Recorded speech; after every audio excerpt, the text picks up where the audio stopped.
What's up, you guys? I'm Lauren Lev, marketing manager for TechOnPurpose and the very entertaining, very witty, and very humble host of this vlog series, Who's in Your Cloud? 21 Steps to Secure, Reliable, Trusted Technology. As a reminder, visit who'sinyour.cloud to sign up for our free cybersecurity risk assessment, because you can't know where you're going on your cybersecurity journey unless you know where you're at. As we round out this 22 episode vlog series, make sure to binge watch all of our episodes on LinkedIn, Facebook, YouTube, and Spotify. And make sure to subscribe and hit that like button down below. All right, we've made it to the final step on the road to secure, reliable, trusted technology. And while things like complex passwords, dark web monitoring, and backups significantly fortify your business against cyber attacks, cyber risk insurance picks up the slack. Today, we're discussing top cyber best security practice number 21, cyber risk insurance. For added peace of mind to minimize the cost of breach recovery and help defend your organization from damages and even legal liability associated with a data breach. In today's episode, our cast will break down the do's, don'ts, and gotchas of cyber risk insurance, and we'll share solutions these organizations recommend to make sure your cybersecurity is secure, reliable, trusted, and insured. First up, we have Whitney Tabash, Assistant VP at RT Specialty. Whitney, introduce yourself and tell us a little bit more about your background. As Lauren said, I'm Whitney Tabash with RT Specialty, which is the largest wholesale insurance brokerage in the United States. I've spent the last 10 years focused on cyber liability insurance, the ins, the outs, and I couldn't be more enthusiastic about the product and how it can help better protect businesses like yours. We are always happy to have another girl on the vlog, so I'm glad you could help us round out our last episode. Yeah, welcome, Whitney. We have another new face on the vlog today. From ConnectWise, we have Director of Strategic Partnerships, Jeff Zaba. Jeff, tell the audience about you and what you do at ConnectWise. Yeah, thank you, Lauren. Thanks for having me on, Matt and Lauren. So ConnectWise has been around for quite some time. We make a lot of tools and provide a lot of services that ultimately folks like yourself utilize to help deliver cybersecurity, remote monitoring and management, really everything that a small business would need to function, because most of them don't have IT staff in-house. So we empower our partners to deliver that service. And I've been at ConnectWise for about 8 years and served in multiple roles, and recently have taken on sort of the in-house expert, I guess. 10 years compared to like 6 months for me, Whitney, but on cyber insurance. But it's kind of one of those things that once you get into it, you realize it's a lot more complex than you would imagine. And so really that's what I've been working on for the last few months. Well, we're happy to have you. We've had several ConnectWise folks on, so always good to have y'all back. Yeah, and we're always plugging this network assessment that we're asking, this risk assessment. And It's important to point out that the ConnectWise team is the ones that empowers to have that tool for you guys. So sign up and get your free assessment. All right. You've seen him before. You've seen him recently, and you'll love to see him.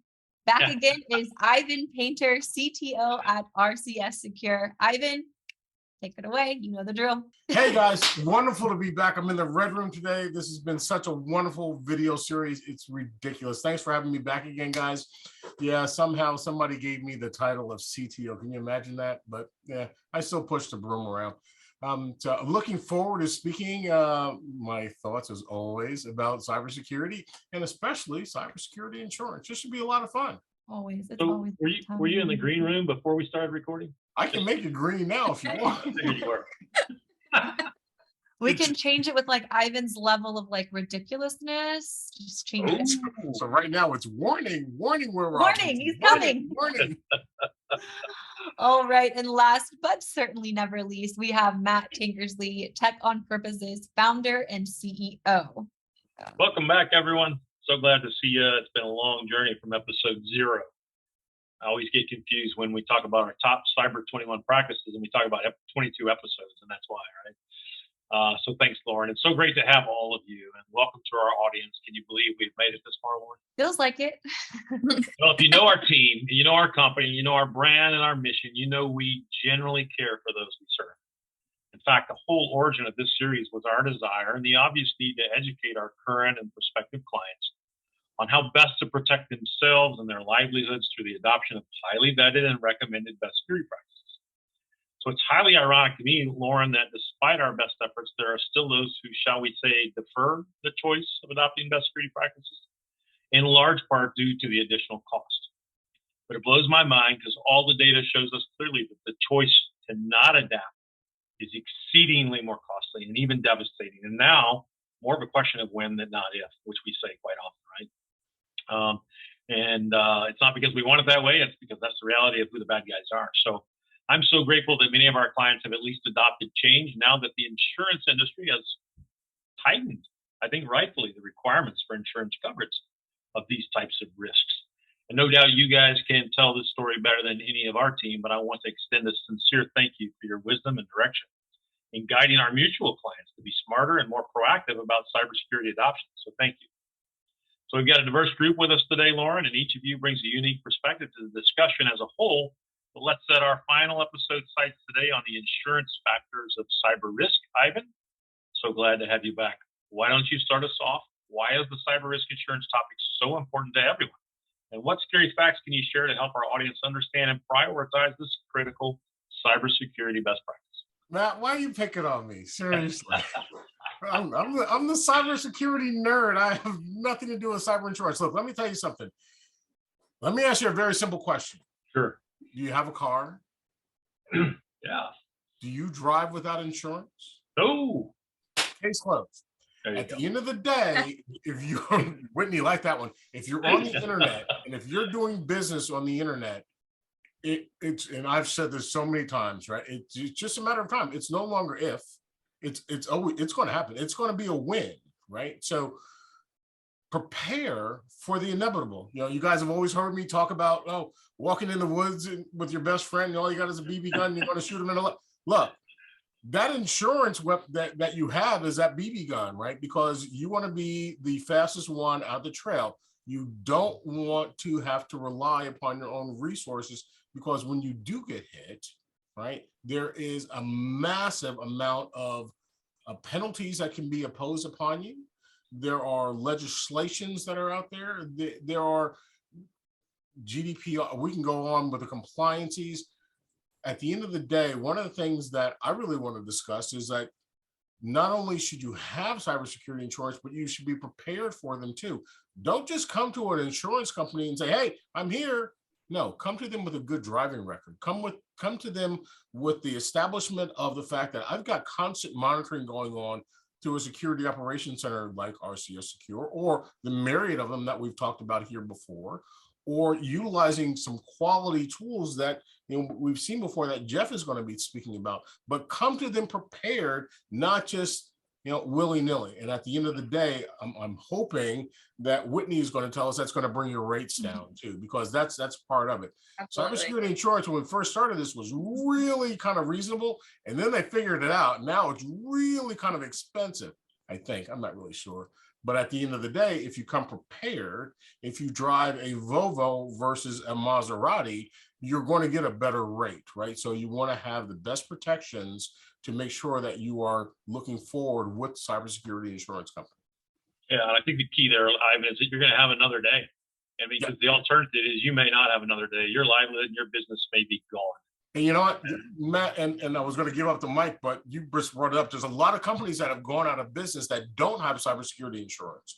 So, the things that you're not thinking about, the exposures of if you have business in California, the GDPR or anything out there at all, you have to pay each individual user that was exposed, right? Show me the money. At the end of the day, cybersecurity insurance companies have figured that out, and they're not necessarily going to write that contract right away. They want to make sure that you are prepared in what you're doing. Well, I know we want to pass the ball here, Lauren, but I like getting Ivan riled up, and I do want to say, it's hard to have one conversation, right? And you started out with the what ifs, and you kept it real simple. You said, if you're a business owner. I like one of your lines from prior episodes. It's like, if your kid's got an Xbox, right? If your kid's got a PlayStation, You've got a smart crock pot. You've got a smart TV. You can't afford not to be having these conversations. Now mix that in with the fact that you're working from home, and that's a game changer. Yeah, everything is an access point, and we have to start thinking differently. So, cybersecurity insurance is just a matter of fact. It is just like everything else. It wasn't there before, but guess what? You better have it. Otherwise, you may not be in business tomorrow. You're absolutely right, man. Let's take it over to our expert here. Whitney, what's your take? I think Ivan brought up a lot of good points. Absolutely. Up until this point on this vlog series, you guys have gone over a ton of best practices. But having best practices all the time doesn't mean that you're immune to having a data breach. Carriers are wise to that. And so you are absolutely going to get a better rate, like Ivan said.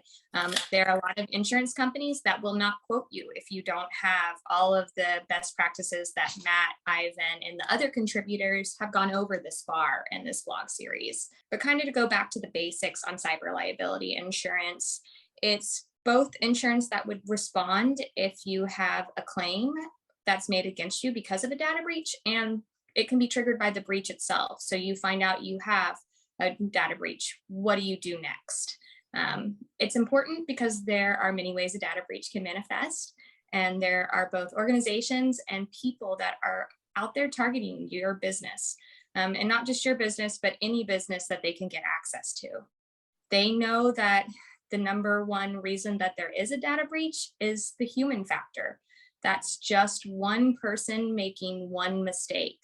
They're looking for one of your employees, or maybe you, to accidentally click a link, open a PDF, let someone into the building that you do business at that's carrying a package, or leave your email up when you go to the bathroom.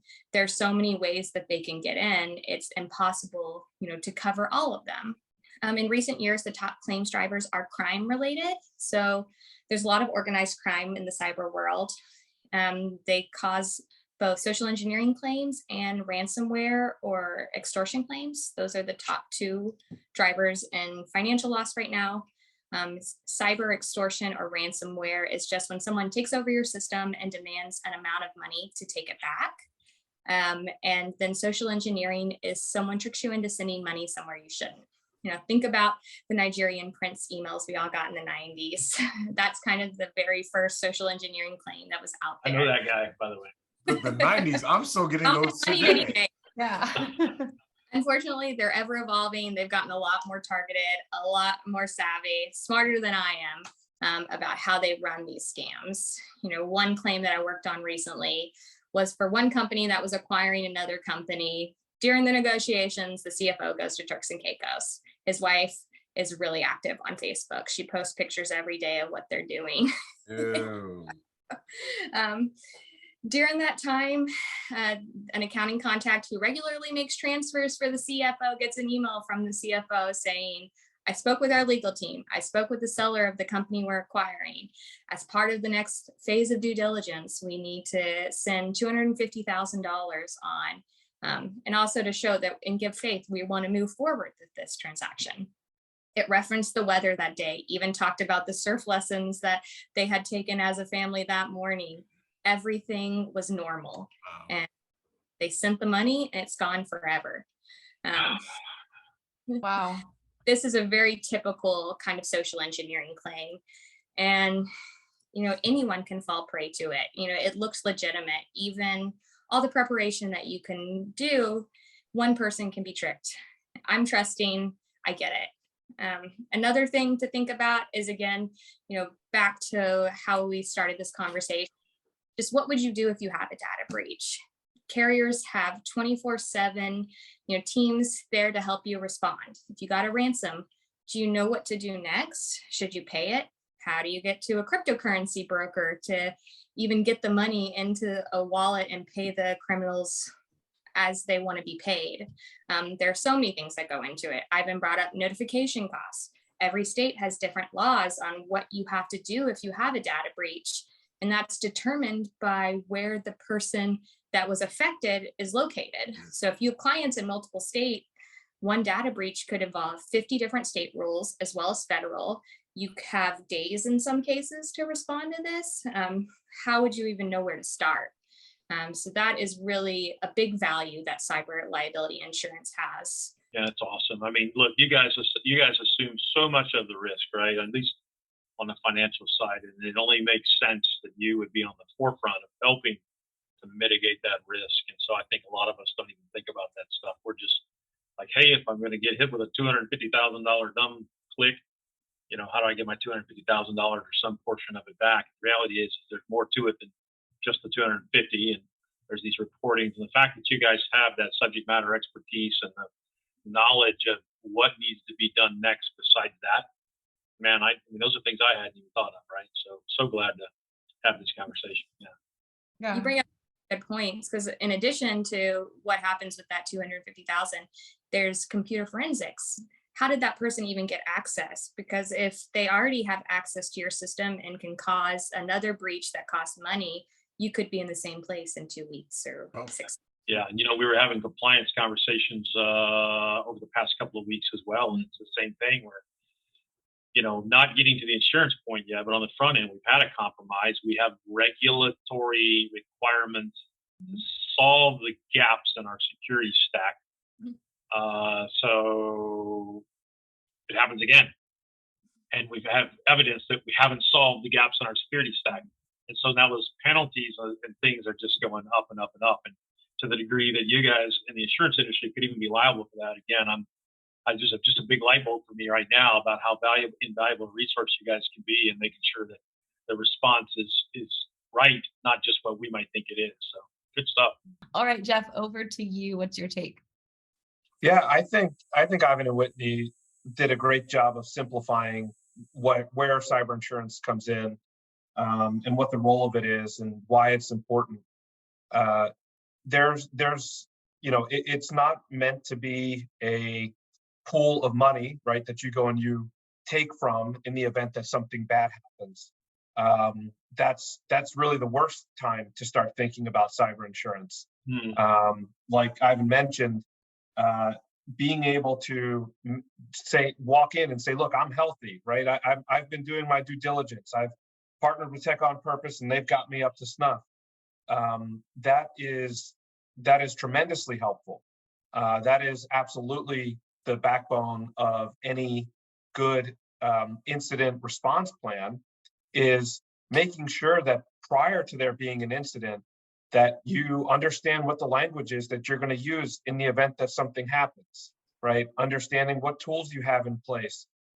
Once you've got all that complete and all of that has been documented, and then you go to a cyber insurance company, you can present to them what looks like your cyber hygiene, right? We talk a lot about cyber hygiene, and that's a great way to communicate using the same language in low stress times when there's not data breach, or in high stress times when there is, because you're prepared.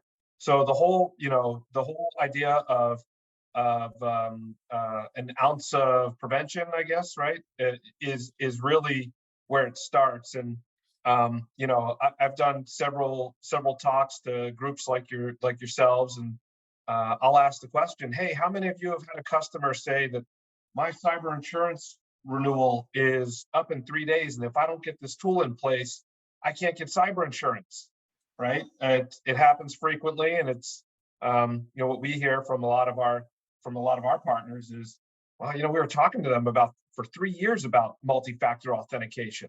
It wasn't until their cyber insurance policy forced them to do it that they wanted to do it, and that puts a stress on the relationship, right? So I think your webinar series, how you guys have laid that out, all those approaches, it seems like a lot, it feels like a lot. You can do it in chunks, but the important thing is to share a taxonomy, share a language, share a plan, right? All of that has to go through a process. And if again, it's inevitable probably, and it's not meant to scare folks, but I think we would all agree, all of us have been around long enough to know that it's going to happen to you. And the regulatory agencies, they typically don't come in to tell you how good of a job you're doing, right? They're looking for what's wrong. So again, just couldn't agree more with what's already been said. And I think there's still a lot of uncertainty that, again, Matt and Lauren, you all are doing a great job of bringing that to the surface and helping, helping show them the way, right? Show them the path. Thanks, man. So many light bulbs, guys, when we have these conversations. And Ivan, I love when you started out like, hey, do you have a car? Do you drive without car insurance? And it's funny because if you think about that context, the risk of auto damage or auto accident, health accident, and then the coverage that you have to protect yourself. It's not like there are bad guys sitting on every corner going, I'm going to run into your car. Right? Because I mean, they're really not out there unless you play in that game. I don't know that game. But all the kids play, they drive really fast and rob stuff. Cyber risk is the complete opposite, guys. There are literally people all over the world that are out there waiting to find everything they can about you and extort you and take it away from you. And so the fact that we go so easily into auto insurance and we go so slowly into these cybersecurity best practices is mind-blowing to me. The more we talk about it, the more we think about it. Okay. So Lauren, I know we've talked in general about the topic, right? So you're going to pass it around the room, and we want to talk specifically about what each of you guys is doing or recommending from an adoption perspective. And I think that Whitney and Jeff, you guys are going to have I'm continuing to learn here. So make us smarter, make our audience smarter. And I'll be interested, Ivan, when we come back around, I think we'll close with you, right? When people talk to you about cyber risk insurance today, you clearly know what it is and why it is. What's the advice that you give them? Be thinking about that when we come back around to you. Where do you tell them to go deal with this? Yeah. So Lauren, who's next? We always do ladies first around here. So right. Whitney, you're up.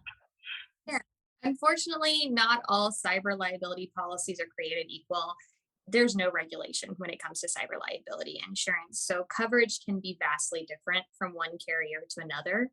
That's why it's important that you work with someone who is an expert specialist in cyber liability, so that they can really tailor coverage and make sure that you have all the necessary coverage to best protect your business.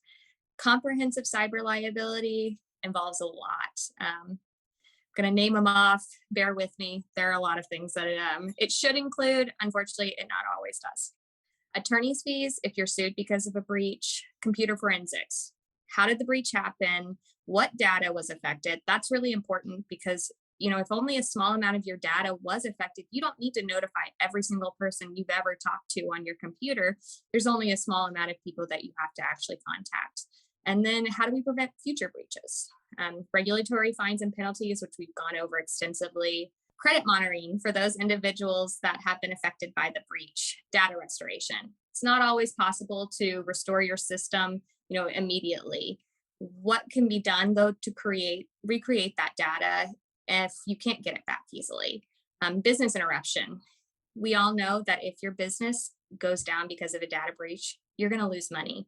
You're not going to have income coming in. And it doesn't just have to be a data breach of your system. It could be a system that you're dependent on. Say you use Outlook or your phone service goes down. What would happen if you couldn't send an email for 3-5 days? You're definitely going to lose income during that period.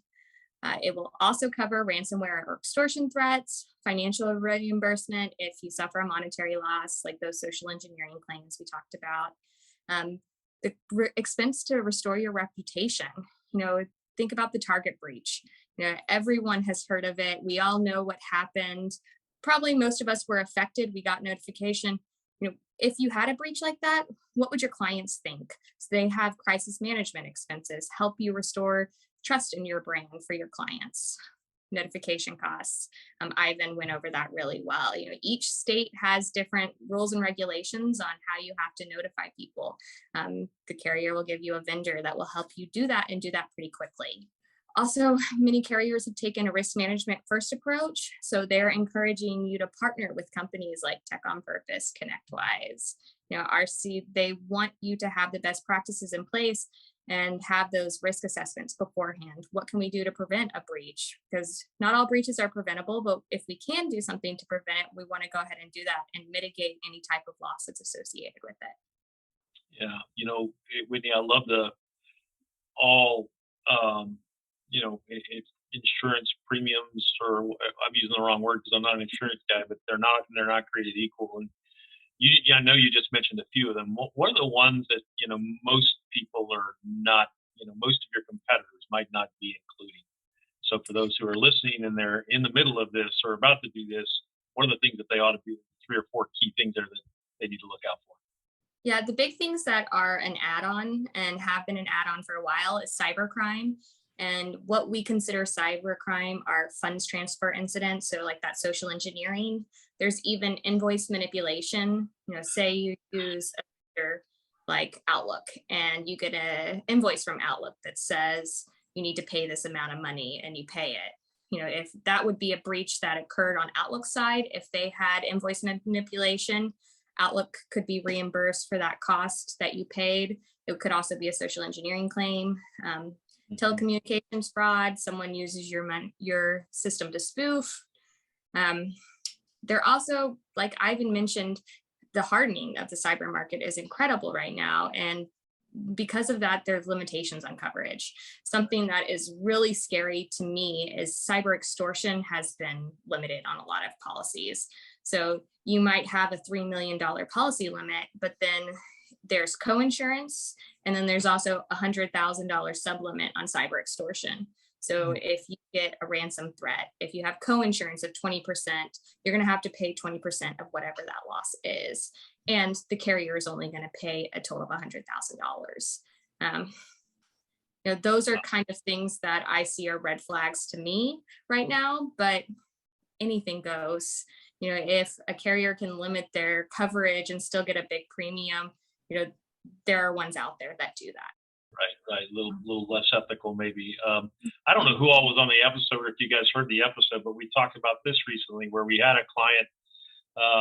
We treasure them. Great client, do a lot of business with us, and they had a great cyber insurance coverage. And at some point, we got a renewal questionnaire, and we started asking questions about the security best practices that they had adopted. And one of those was remote access security. Well, we have a fairly significant solution that does a fabulous job of remote access security. On the other hand, we're seeing more and more people move away from VPN. In this case, these guys had chosen for a few of their users to have a remote VPN access rather than just cloud connectivity, right, and security that way.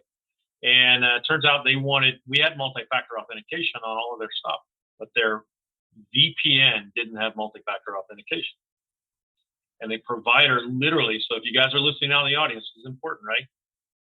The provider came back and said, look, until such time as you get MFA in place for your VPN, we're going to limit your coverage in this particular area. And after you get it restored, by the way, it's going to be 30 days of demonstrated working multi-factor authentication on your VPN. And so I say that for a lot of different reasons. I just love what you guys are doing well that we've been unsuccessful at doing and getting our clients to adopt these best practices. So I love the partnership that's forming for those ethical and trusted providers in the marketplace that are really caring for their clients like we do. That carriers have done a really good job on their renewal questionnaire saying you have to have this, and this place, because it starts the discussion with people like you really know how to get those best practices in place. And it only results in less claims and better ease of doing it for the insured and clients. And more peace of mind, longevity, and sleeping at night for business owners. So yeah, that's what it's all about, guys. That's what we're here for. Jeff, yeah, how does ConnectWise approach it? It's a 24/7 thing, right? So cybersecurity is 24/7. The one difference again, Matt, I think you called it out, right? If you've got car insurance, there's not somebody on the corner. Although in Florida, we've had our issues, to be quite honest, of folks manipulating the insurance companies, but there really isn't someone. You don't assume that someone's on the street corner, waiting to damage your car, and that's just not how it works. At the same time, your car insurance doesn't just protect you when you're driving your car, right? Your car insurance protects you if you're asleep at night and somebody comes by and they break in and they steal something. It's the same thing for cyber insurance. So one of the things that we like to do is again, kind of benchmark or say, here's the minimum amount of stuff that you guys need to provide or have provided for yourselves, right? Because most of your customers are not providing these services themselves. They go to you, TechOnPurpose, right? So what will kind of coach our partners to do, and folks like TechOnPurpose, is again, establish a common language. Look for a few key things that you can start to implement that just raise that wall a little bit higher, make that fence a little bit higher for someone to come in and create a disruption to your business. More specifically, it's things like EDR or MDR, right? Those are really simple ones. MFA, making sure you have good backups and that they're tested. Security awareness training, because again, we know that the user, right, is still typically the weakest link. I mean, that's just statistics. I'm not calling anybody out here. Those are just a few of the things, and then a good incident response plan. So ConnectWise, we provide that for our partners. We try to coach, again, folks like TechOnPurpose on how to go through, a logical progression, because you can't do it all at once. You can't just jump right in. It's got to be a journey, right? It's not a destination. I know it's a bit of an overused cliche, but next month there's going to be a different threat.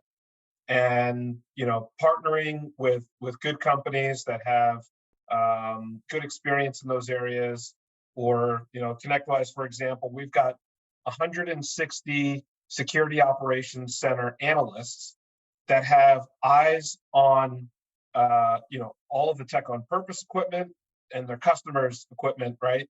To really monitor and make sure that nothing nefarious is going on while I don't know, right before a major holiday, right? We're coming up to a 12-month anniversary of a pretty significant supply chain attack. So all those things matter. It's the people to back it up. It's the process to implement and know what you do. And there is a technology component, and arguably it's the technology component that, as a customer, I would care about the least. But I want to know what happens if I get breached. Who do I call? What's the process? And I would lean on again, TechOnPurpose to kind of walk me through that. And I'll throw in something else too that I think is important to note for your customers, Matt and Lauren. You guys are insured, right? We talked a little bit about that in our pre-call last week, Matt. And it's the same thing. If you're bringing a contractor into your house and they're not licensed and insured, that's a red flag, right? Mm-hmm. So if you're not sure that you've got the right folks in place, ask the businesses that you work with, hey, are you insured? Doesn't matter if it's a contractor that's working on your house or working in your office, or really a technology service provider, anybody that is seen sort of the fallout of these things knows that it's not just one single source, right? It's not one user. It could be a supply chain, which again, the supply chain is just kind of another way to say a waterfall type of attack, right? So I think there's a lot there. We could certainly talk about this for hours and hours, but I think you guys did that in the other 21 episodes. So as long as they paid attention, this should just be wrapping a bow on things. Yeah, you'd sure like to think so. And we've come a long way. I love how validating it is, Lauren, every session we get in when we hear folks talk about the best practices. Really, again, and let's turn this over to Ivan, but that's what we created this thing for. It's so that the SMBs that are out there that are trying to run their barbecue business and their accounting firm, and they don't need to know IT, they don't want to know IT, but they need to trust their IT. Well, where do they get started in this conversation besides just constantly hearing they're going to get attacked and they need to do something, right? Well, and everybody thinks that they have the silver bullet, right? We said that over and over. And we all know it's just not one thing. It's so many different things. Business owners, talk to us. Let's get you covered, and we'll keep you simple. We'll walk you through it step by step, and then we'll be bringing in folks like Jeff and Whitney and Ivan to help us do it right, and so that you're not having these horror stories. So, Ivan, let's turn it over to you for some final thoughts on the topic of insurance and things that you do. I mentioned earlier, maybe what do you recommend for your partners when it comes to cyber risk insurance? Then we'll give everyone, guys, a final say before we wrap. There's so much to touch on here, but there is a silver bullet. It's just called the power plug. Pull it in your cover. Yeah. Right? That's the only silver bullet you'll ever see if you unplug it. Look, you know, there were so many great points Whitney and Jeff hit. We talked about car insurance and relational to cyber. I kind of wonder where it would land with now the new theft of Teslas, where I can steal your key via cyber and then steal your car. Whoa, who's paying for that one? Whitney, I want to talk to you about that one. But above and beyond, you know, Jeff hit so many valid points. Yeah. So RCS Secure believes in assessments. We believe in constant monitoring. We provide those. Our Security Operations Center is 24/7, 365. We have eyes on. I'm 100% with you there, Jeff. But we also use a lot of technology behind it too, right? And you guys have heard me say this so many times. It's a matter of when it occurs. It's not if it occurs. There are so many people that believe, oh, nobody's going to pay attention to me. Yeah, they don't care who you are. They want the money at the end of the day, right? So at the end of the day, it's all a matter of truly being prepared for what the inevitable is. And it's just a matter of time. And it might be something small. Let me say one thing. So every night I do research just to see what's going on within the environment, who's been hacked and things of that nature. You know, there are so many hacks out there that we don't even know about them. One of the ones that I'm about to put out a video on are QR codes and clicking on links. Somebody said, well, my favorite expression is don't click on links or don't click on that bad word. Just imagine there were 20 million people that clicked on that QR code during the Super Bowl. What happens if that was a nefarious code, right? You'd had to have some type of insurance to protect your butt over that. At the end of the day, be prepared, be a Boy Scout, be ready, go find a good, solid cybersecurity organization, go talk to TechOnPurpose and understand what the procedures are. Have your plan in place. What do I tell my clients? Yeah, let's talk about it from the start to the finish, what your exposure is, where your individuals are. Look, I'm working from home. I'm running 3 firewalls in my house, and God knows, I know somebody sooner or later is trying to hack me. They just hack me in the cloud. I see it all the time. At the end of the day, it's a matter of being prepared, right? Have that assessment, have that continuous monitoring done, have a great endpoint protection. The problem, we all know where it is. It's between the keyboard and the chair. There's no question about that. If y'all stop clicking on shit, we wouldn't have half the problems we have now. Plain and simple, right? Stop clicking on that damn QR code unless you know where it's going. If you don't do it. Utilize a solid, good insurance organization. Know what you're getting into. Whitney's impressed me so much because he was just like right over my head. It's like, okay, well, I believe you. Get your rates lowered by being prepared first. Come to them ready to go. You're not going to get insurance when you still have your learner's permit, right? You just don't do it that way. Get your driver's license. Make sure you know what the hell you're doing before you hit the road. The same exact thing holds true with cyber. Be very careful, very aware of what's going on. And Jeff said something to me that's very, very important. And I don't care how much systems you have, education is massive. Everybody should be part of this. Understand the person at the front desk all the way through to the guys pushing the mop. And I push the mop a lot. All should be involved in cybersecurity. We all should take a part of this because we all have an extension of the bad things going on. Insurance is not something we can rely upon. It's there when we need to have it. It's our responsibilities to make sure that we try not to use it. Whitney, I'm trying to help you out here. But at the end of the day, there's a high probability that we might. Just be careful, but pick good organizations and be prepared. Yeah, love it. Good stuff, Ivan. And let's get some final words from everybody. And I will tell you that just a million things pop in my head every time we have these conversations. It's no accident that security awareness training is #1 on our best cybersecurity practices. I think the point that I was about to make that, we questioned every single one of these best security practices that we snapshotted and created in the order that we created them in. It's no irony that cybersecurity risk insurance is number 21 of 21. It could be argued that it should be #1, right? Our approach was, let's get you proactively. Let's do what everybody on this call has just said. Let's make sure you're ready for that conversation. And that's why we brought this to the end. So I think it's a perfect ribbon on top of the secure, reliable, trusted methodology that we've developed here. So what a great session, guys. I know I've enjoyed learning a lot of new things and getting to meet each of you guys. How about let's give Whitney final words. Jeff, any last thoughts for you before you head out? I think again, everybody's really touched on the high points, and it's a journey. Again, I'll say it. I know I said it a minute ago. It is a journey. Doing the risk assessments, doing the continuous monitoring. A lot of people want to try to beat the system and show, hey, look at all these things that we've done, right? We've all implemented all these things. And then they don't like multi-factor authentication because it makes them use their cell phone to log in. And a week later, you get hit by a ransomware attack or some sort of a breach. Guess what? It doesn't matter what your security posture is when you fill out that application. It matters the 30 days leading up to that breach, sometimes longer. And if you're in a regulated industry like healthcare, banking, those set some additional standards on top of it. But at a baseline, you've got to be thinking 30 days from now, we're going to get attacked. That should be your mentality.